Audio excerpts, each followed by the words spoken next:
Hey everyone, welcome back to another Pushing Film live stream. Hope you're all doing well. And today I just want to do a little discussion about the idea of not holding back with your creativity, something that I've been thinking about a little bit lately, and some of it is just a rehash of things I've been hearing or listening to, which I'm going to sort of talk about a bit more soon and give credit to because it's just great food for thought. So thanks for joining if you're here live, and even if you're just watching this post stream. I'm trying to leave these live streams up lately, and if you are watching it post stream, just keep in mind that due to the nature of this, it can run a little bit slower paced than some of the pre-recorded and edited videos, so just keep that in mind. But thanks for bearing with me. If you are here live, please feel free to drop something in the comments. Let me know how you're doing, what's been happening lately. What are your thoughts on this topic in general, and any questions you might have throughout the stream? So just to start off with, I wanted to sort of just share a hypothetical situation about creativity for all us creative folk out there, whereby if you sort of imagine, we all are our own worst critics. We've heard that expression before. And a lot of the time we might hold back with our creativity because of some fear generally, or other reasons like maybe procrastination or something like that. But imagine a situation whereby someone else was holding back your creativity, or you couldn't even express yourself creatively in a world where maybe everything was censored. Let's say you were trying to print your photos to put in an exhibition, and yet there was some physical barrier to that where just no one could see it, or you were trying to upload on Instagram or some online platform and you just couldn't do it. You'd be pretty angry if something like that happened, or not necessarily angry, but it would feel completely censored and neutered, that ability for you to express yourself, to be creative. And you would probably pay a lot more attention if there was something out there, a third party, stopping you or holding back your creativity and censoring your creativity. And I'm sure that there are real world situations where that does happen. So if you have that freedom and you live somewhere where you have the freedom to express yourself creatively, I think it's really important to think about that aspect and not hold yourself back because of something like fear of criticism or that it's not good enough. And I know I'm especially guilty of this, and I know a lot of other people probably have these thoughts, but it's just a little discussion I wanted to do just as a reminder, which is always a bit of a reminder to myself as well. But yeah, what are your thoughts on this? And what inspired me to share this was actually hearing it from one of my favorite podcasters, which is Ted Vieira, who has a podcast called Photography Matters. I've listed the details for that podcast in the description of this live stream, of this video.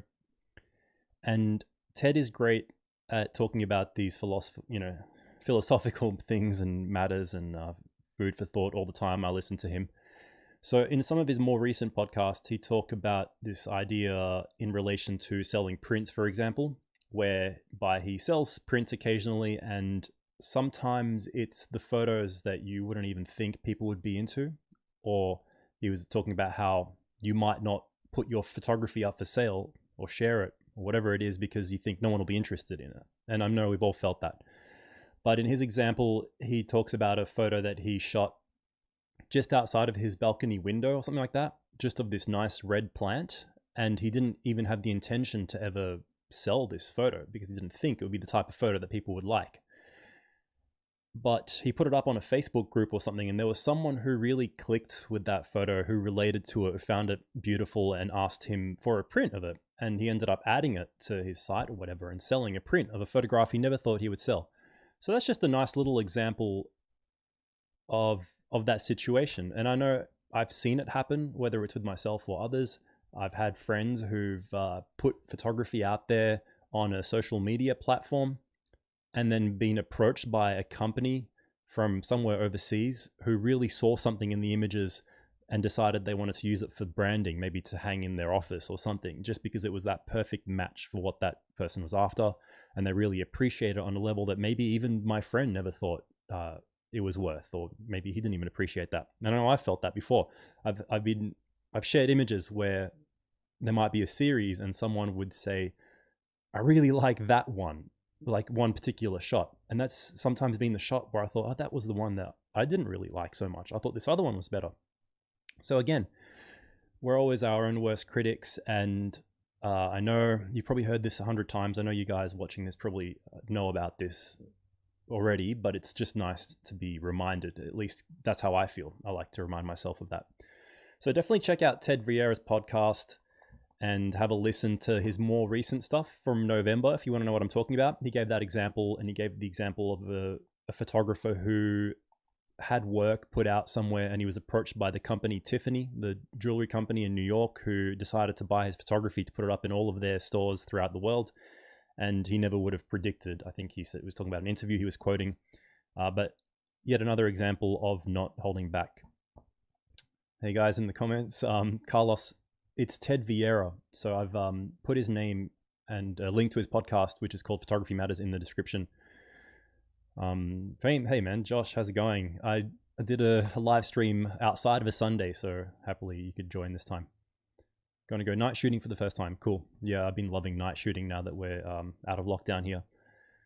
But yeah, what his quote was that don't think that no one's going to be interested. Don't hold your own work back in that sense.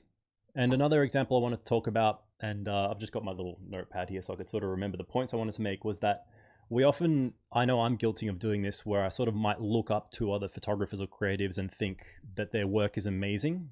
It's on a next level sort of thing, and I could never, match it. So why bother? Or not necessarily why bother, but just put that limitation on myself. So that's one example of what we might often do. But another example, which is even more interesting, is sometimes we might look at other people's work. And I know maybe a lot of you guys have done this, and let me know if you have. And you might look at that work and think, it's good, but I don't get it. It's not that good. I don't know why it's so popular. And I'm not necessarily saying it's bad work, but you might look at some creative or photographer, whatever it is, and say, why are they so popular? Why are they getting so much attention? Why they're so successful? Whatever it is. And you might recognize the quality of the work in a creative sense and say, yeah, it's good, but I don't get why it's so popular, whatever it is, or successful. So that's almost the opposite. And what that shows me is that, it's all about putting in the work. And again, just not holding yourself back. So you can be someone who just puts in the hours in that sense, whether or not your work is on a caliber of, what you might consider something much higher or not. But if you don't do either of those two, you don't lean into either of those camps, you'll have, you won't go anywhere as fast, is what I'm trying to say. So yeah, Carlos saying there's definitely some people you don't like, but the thing is, they're putting their stuff out there. So if you have something you consider to be good or better, or whether or not it's better or anything, as long as you're putting it out there, you're sharing it, whether it's with your family or mentor or online, printing it, whatever, just don't let that doubt destroy what could be in that sense. So it's all about putting in the work and putting your stuff out there. And that's what I want to sort of remind you guys, and a little bit myself too. And the other thing is, a good point in what Carlos is saying is that there's definitely people out there whose stuff you don't like, or you don't understand why they're so big, as Rai is just saying there too. But yeah, that's the thing. You can't expect everyone to like your stuff too. So if your fear is of criticism, ask yourself, do you like everyone's stuff? Do you like everything? Probably not. Like, you might not necessarily have anything you hate, but there's going to be something out there where you might say, I just don't really like that creative decision. Or, it doesn't mean you have to go and be rude and criticize it in a negative sense, but just recognize that in your own stuff. If you're putting yourself out there and you're worried about dislikes or negative feedback, you can't let it get to you, because of course not everyone likes everything. So just remind yourself of that. And I see sometimes people comment on something like a video and say, why would someone dislike this? I'm like, who cares? Someone's going to dislike everything. So don't worry about it. Anyway, that's pretty much all I wanted to say in regards to that little topic of make sure you're not holding yourself back, because I think that's worse than someone holding your stuff back. And just reading Josh's comment, I found that on Instagram, my favorite photos get the least likes, and quite often photos I post to something seems to get more love. Yeah, it's classic. And a lot of times there's other factors, something like Instagram because of the algorithm and all that stuff. But Carlos, I have some work on Instagram. All right, cool. I've been shooting for 4 years. I took 1 year off. Yeah. So it's as long as you're fueling your own creativity, because even if you put something out, you get that negative feedback or whatever it is, or you're not getting the feedback you expected, don't let it be all about that. Because even if it's yourself looking back on your work, there's value in that, and looking at what you may have done since then, or how you may have grown or improved or changed even. And Daniel Milazzo asking, have you listened to the Nearest Truth podcast? No, I haven't. Yeah, I've been listening a lot to A Small Voice with Ben Smith and Ted Vieira, always listening to his stuff, and Kyle McDougall's Contact Sheet. Who else? Ibadio Next with The Candid Frame, great podcast. So I've done a whole episode talking about podcasts, which is somewhere on the channel if you want to look that up. And I'm sure there's been a few that have come out since then. But yeah, there's some great podcasts, always get me inspired and motivated. But anyway, in terms of an update, thanks for everyone who's been watching the channel. 22 people watching live. Thanks so much for being here. And if you're watching this post stream and you're familiar with the situation, you know that I earlier on in the year did a similar video talking about the situation in Melbourne, whereby we were in this massive lockdown, couldn't go out for more than an hour to exercise and shop and whatever.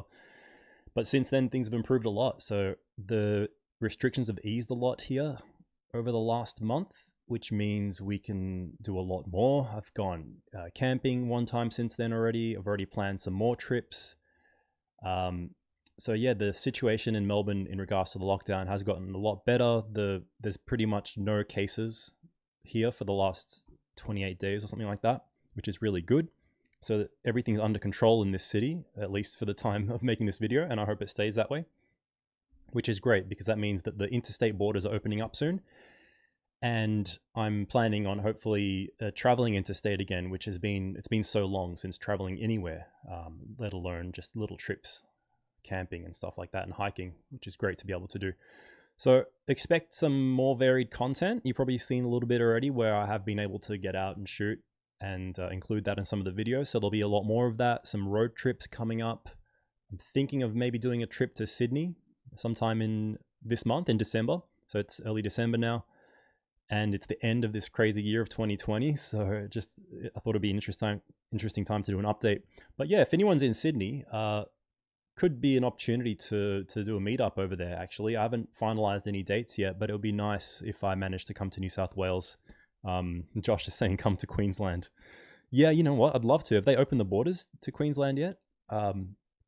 Yeah, we've got a lot of friends in Sydney, so I think that's going to be the first place we'll go to in terms of interstate travel, and also Perth because it's my hometown. But yeah, any Sydney folks, let me know. We'll organize a meetup or something. That'll be really good in summer over there. I love going to Sydney when I can. And other things, the last video on the channel was about pushing Ektachrome 100. So anyone who watched that and gave good feedback, again, I was surprised by how good the feedback was on that video. It was just something I decided to share, my experience with experimenting with pushing slide film. I'd never done that before. So check that out if you haven't, if you feel like it. And yeah, just thanks so much for everyone who's been supporting the channel. I don't want to drone on too long about that, but in other things, what have I got? So the lockdown's eased. New camera. A lot of you guys probably know about this already if you follow me on Instagram and you see some of the photos that I've been posting in the stories, but this is it. I got a Leica MA.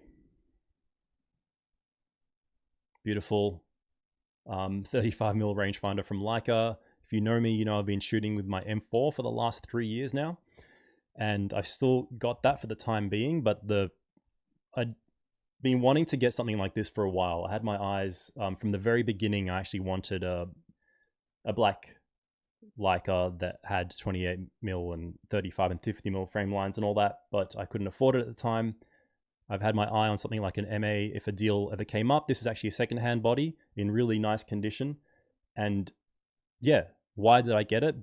Well, because I really wanted one. That's the most important reason. And a great deal came up and I grabbed it. So the M4 is for sale. There's someone who's actually got their hand up for it. So that's still here. But yeah, my plan is to start getting into shooting 28mm.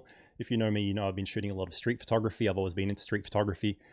So yeah, that's going to open up a bit of possibility in that department. It's just a bit more stealth with the black color. It's not too different to the M4 otherwise, to be honest, but you know how Leicas are. They're a great investment. The value will only go up on these. I know it's already gone up, at least on the new ones. They've raised the price and I got a really good deal on it. So I know it's just going to go up in value. And even the M4 has gone up in value when I sell that. So just checking comments again. I think it's easy to fall into the trap after watching a lot of YouTube photographers. It has to be the same style to try and shoot the same. Yeah, man, I agree. And like, definitely don't try and fit into any of those sort of trends. If you can avoid it, if you can make yourself aware of it. I know we all subconsciously do it sometimes, but you know, if you look at my Instagram feed as an example, and I know it's such a weird example to use, but I put up all kinds of stuff, man. It's sometimes photos of my cat. Where is he? He's down there sleeping. But sometimes it's just street photography. Then I go back and forth to portraits or black and white stuff. And I do notice certain things. Like I'll get less feedback on certain photographs than others. Or there'll be things that I'm really passionate about that I like a lot, like street photography and black and white. People don't seem to like that as much online. But I put it out there anyway. And then I put up a photo that's just a simple travel snap with really great light or something. And it gets all this great feedback and light. And I'm like, oh, cool. That was a really easy shot to take. But everyone likes it. So, you know, don't worry too much about that stuff. And that's a really good point. Daniel Milazzo coming to Melbourne, wishing to catch up with work and process new shop. Yeah, I think he's in a pop-up store for the time being. But yeah, besides Sydney, I do want to do some Melbourne meetups soon now that we've opened up. Do you have any photo books? Yeah, I have quite a few photo books. If you're new to the live streams, you know that you'll find that I've probably done like 4 or 5 live streams where I share photo books. You can see a few of them in the background there. I've got a few that I've shared in live streams, but a few that I haven't. And I've got more recently. I can't remember what I got most recently, but I've got a few on my wish list too. So I try not to buy more than a book every month or two. Come to Queensland after summer. Yeah, actually, I really do want to come to Queensland. So that's going to happen. And there's a new lab up on the sunny coast that I want to check out too. A new like film camera sort of hub and lab and exhibition space. Sweet cam. Yep. So the M4, the MA is mine. Yes, finally. I bit the bullet and got one. And Adam asking, I've tried the Essential Film Holder, by the way, really great. Oh, cool. Great, man. Yeah, I've been using mine still. Working great. I sold my flatbed scanner. Really like your content. Buy one for sure. Thanks, man. Thanks very much. Yeah, so borders opening up. New camera. I've been shooting a lot of vision film lately, so if you're not familiar, I'm actually in the process of writing an article for my blog at the moment on vision film, and you'll know that I process a lot of mine at home in C41 chemicals. I just removed the remjet layer. So check out some of the recent videos if you like there was a night photography one. I know someone mentioned night photography, and I had a video where I just walked around the city at nighttime a few days after they lifted the curfew and restrictions. I just shot a whole roll of Vision 500T on the Nikon FE. I got great results processing it at home, scanning it on the Essential Film Holder with my DSLR and Negative Lab Pro, and yeah, conversions came out great. And there's a video on that. There was another one where I had done an initial test on 500T. I've shot a lot of 250D already, and that always comes out great, even in C41. So what I'm hoping to do is another video where I shoot some vision film, but in ECN2 process. So if you're familiar, I'm sorry about this noise, there's a lab here that's opened up in Melbourne. They offer the vision films that are re-rolled into 35mm and 120. These are 120 rolls. I also have some 35mm stuff of theirs. And they also offer the ECN2 processing. So I'm going to be doing a video covering some of that in the coming weeks or months. I'm going to shoot a bit of variety of night stuff, tungsten balance, daylight balance, medium format, 35mm, different scenery, and present this great new option that we have down here in Melbourne for shooting cinema film. And I know there's already been a few videos out there. If you guys are familiar with the Aussie YouTube scene, you've probably seen a few guys use this B2 film already. I've done one test roll already, and it looks pretty promising. So yeah, look out for that. Look out for more videos where I'm actually out and about. I think that's pretty much it. I'll just go back through the comments, see if anything. Photo books, yeah, definitely love photo books. So that, yeah, there'll be more content on photo books. There's already a few if you want to go back and check that out. Where can I get your photo book? Oh, I don't have one. Sorry, I realize what you meant now. If I've released a photo book, I don't have my own photo book. I wish. I'm working on a zine, which is looking like it's not going to come out till early next year, but you'll definitely find out about it through the channel when I finally release that. It's a street photography zine. So yeah. What's the name of the lab? From Melissa. It's called B2 Scan, or Building 2 Scan. They have two businesses. One of it is a FlexTight scanning service, and one of them is the darkroom or film processing service, and they sell the film, which is called B2 Darkroom. So the letter B, the number 2, and Darkroom is where you can find them. And yeah, they sell the film. They sell online. They offer ECN2 processing with Noritsu scans. You can even nominate for FlexTight scans. Really nice guys there. So feel free to drop them a message. Try this stuff out. Will there be a review of the Zeiss 50mm Sonnar from Adam? Yeah, definitely. Yeah, so that's the lens that you see on this camera. Man, I've been loving this lens. It's my first 50mm. Actually, it's not my first 50mm for the Leica. I had a cheap Canon LTM lens, which I didn't own long. I didn't like it very much. This one's fantastic though, and I've been shooting it a lot, and I will definitely be doing a review on that. Carlos, keep it up. You're doing great work. Thanks. Thank you very much. Hey, Chris. Sorry, I missed your question before. Any tips on how to become more consistent with YouTube uploads? Nice to finally catch a live stream. Thanks, man. Dude, I don't know. Like, it's a struggle for me. I know everyone says that the key to YouTube is consistency. And if you've seen my channel going back a few years, or even a year ago, I would not be posting that often or even consistently. I would have 4 weeks of nothing. Then I would do 2 videos in the same span of 1 or 2 weeks, and then have nothing again for a couple of weeks, and then average 1 video a month. And yeah, like, it wasn't great. However, because of lockdown, I've been posting on average once every week or 2. And I've noticed obviously that there is a bit more engagement, that the whole game aspect of YouTube is working a lot better, but I never set out for that. It was just more having more time. So definitely, I guess being more consistent can be an advantage. But tips on actually being more consistent. I don't know. I just sort of pre-plan ideas. So I have a notebook, and I also have like a Google Docs where I write down anytime I think of a good idea for a video, write it down. And another thing I find is that you don't always have to go all out for every video. If you have some quality, information that you want to share, which doesn't involve you going out and shooting multiple rolls and filming heaps of B-roll and all that sort of stuff that involves a lot of editing, sometimes it's just sharing a really good idea. And I feel like that's more valuable than presenting a really cinematic photo walk or whatever, which I love to do. I was just mentioning a video that I did, walking around at night, taking photos of, night scenes on cinema film, which, even though I did that, there was not much dialogue. So I tried to make it easy on myself. And I think that's a really good tip if you're trying to be more consistent on something like YouTube, whereby you want to put out something every week or every 2 weeks.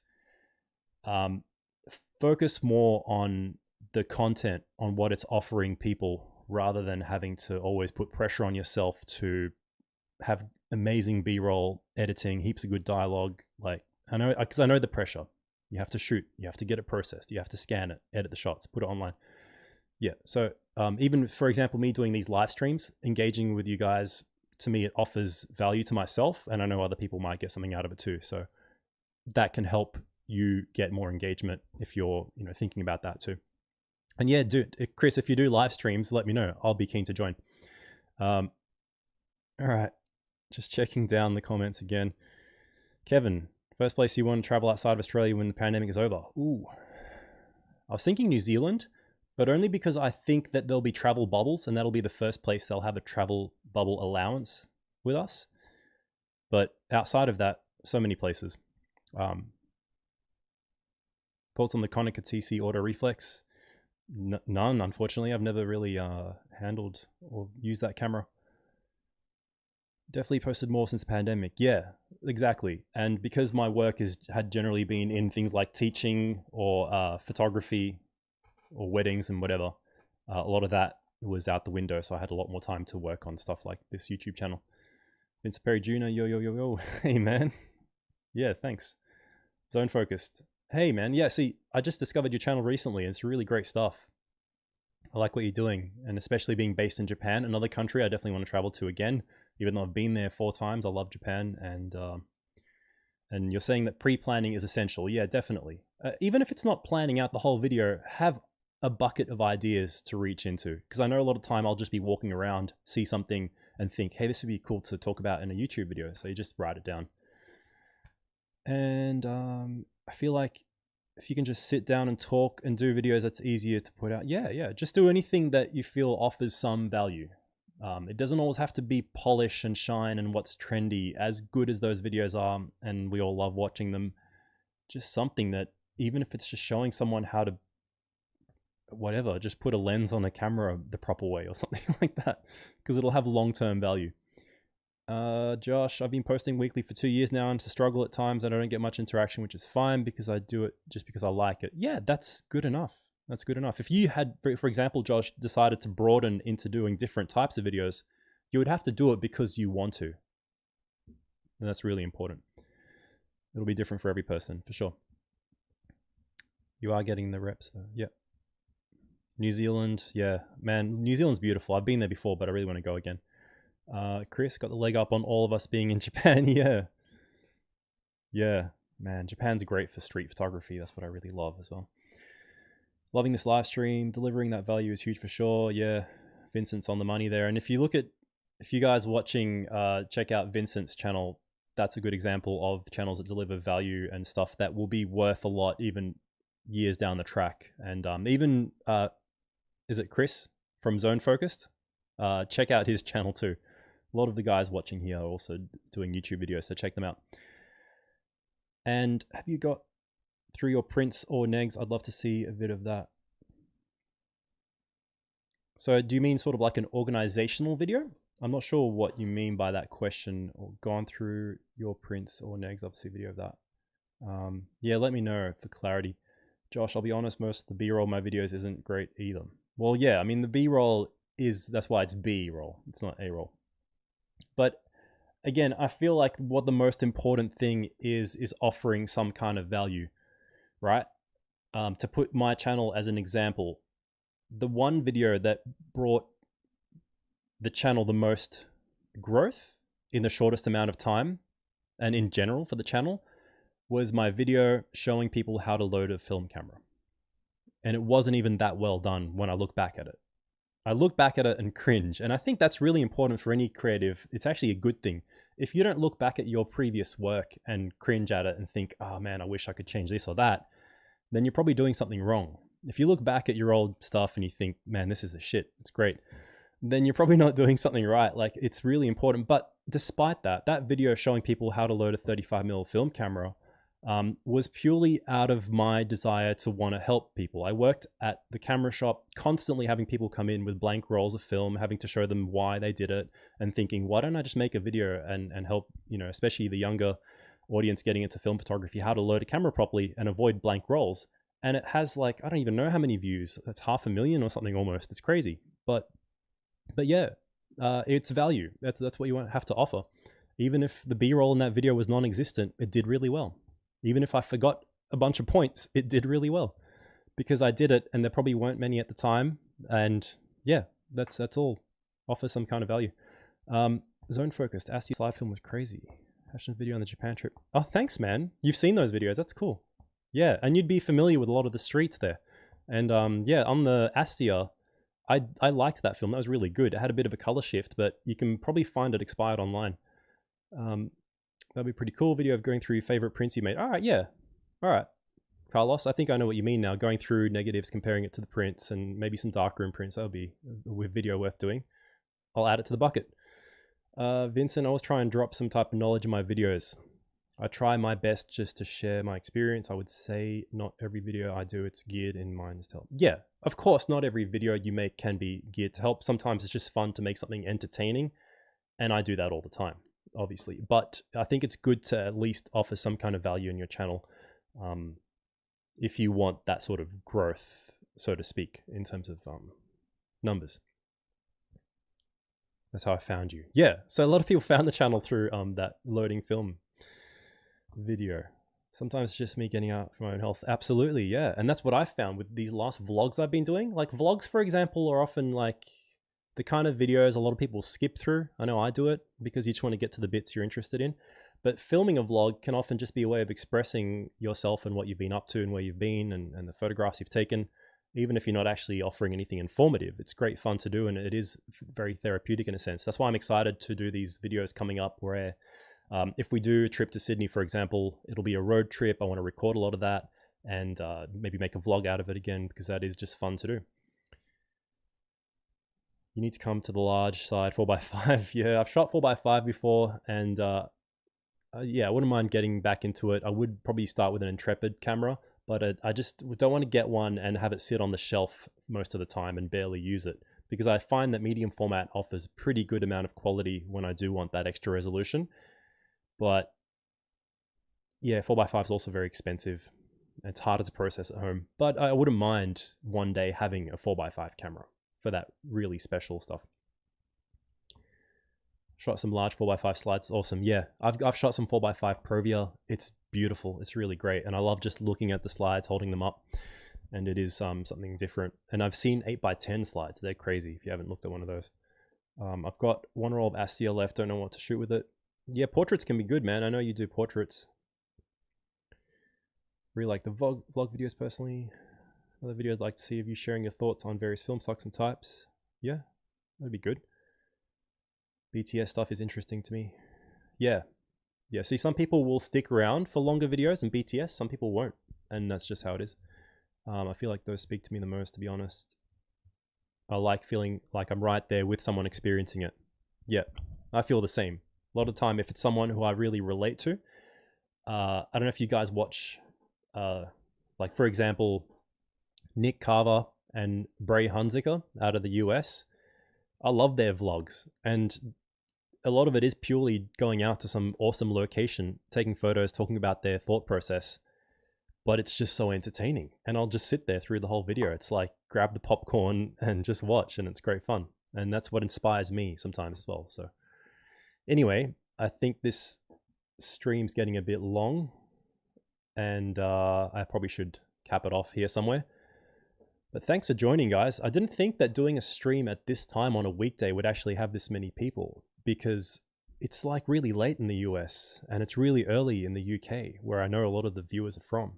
It's probably good. And here it's 4 o'clock. People might still be at work if they are working. But yeah, Bray is next level for sure. Did you study at uni? I didn't study art in uni. I did multimedia and screen and sound, so like a film and TV sort of double major.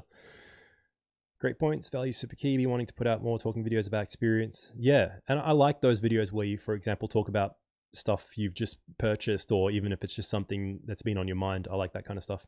Nick Carver's videos are nice. 2 videos in 20. Yeah, 20-minute videos. Yep.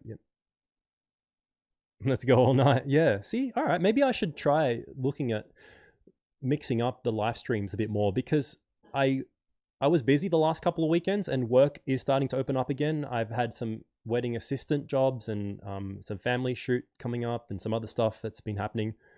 So it's not as easy for me to predictably put videos out or live streams on the same day every week or two. But I'm meant to be working. All right. Yeah, I'll try and mix up the times for the live streams. And thanks all you guys who are here live. If you're still somehow here post live, cheers to you. Like, it's crazy. But yeah, would be good to find a place to continue this conversation outside the live stream. Check out the Discord server if you like. If you guys aren't familiar with Discord, it's just like sort of like a chat forum software that you can use on your phone or PC. There's a link in the description of this live stream already if you want to check that out. And I have multiple channels within there. It's actually pretty cool. You can just pop it open and there might be a discussion channel just about film stocks. And I've got one about technical issues. And there's already about 300 or 400 users on there. So feel free to join that. And I try and check it when I can. Sometimes I leave it for days and forget, but I try and drop in every now and then and join the discussion on the Discord server. It's Pushing Film, link in the description. Awesome cameras, time perfect for me, California. Put the baby to bed, so this is my free time. Nice, man. I love your channel too, dude. I can't believe so many of you guys have joined. I'm really stoked. But yeah, I'm gonna leave it there. Say thanks for watching once again. Thanks for all the support. I hope everyone's doing well, whichever side of the world you're on, and enjoy the rest of your day if it's early for you, or the rest of your night. All right, guys, have a good one.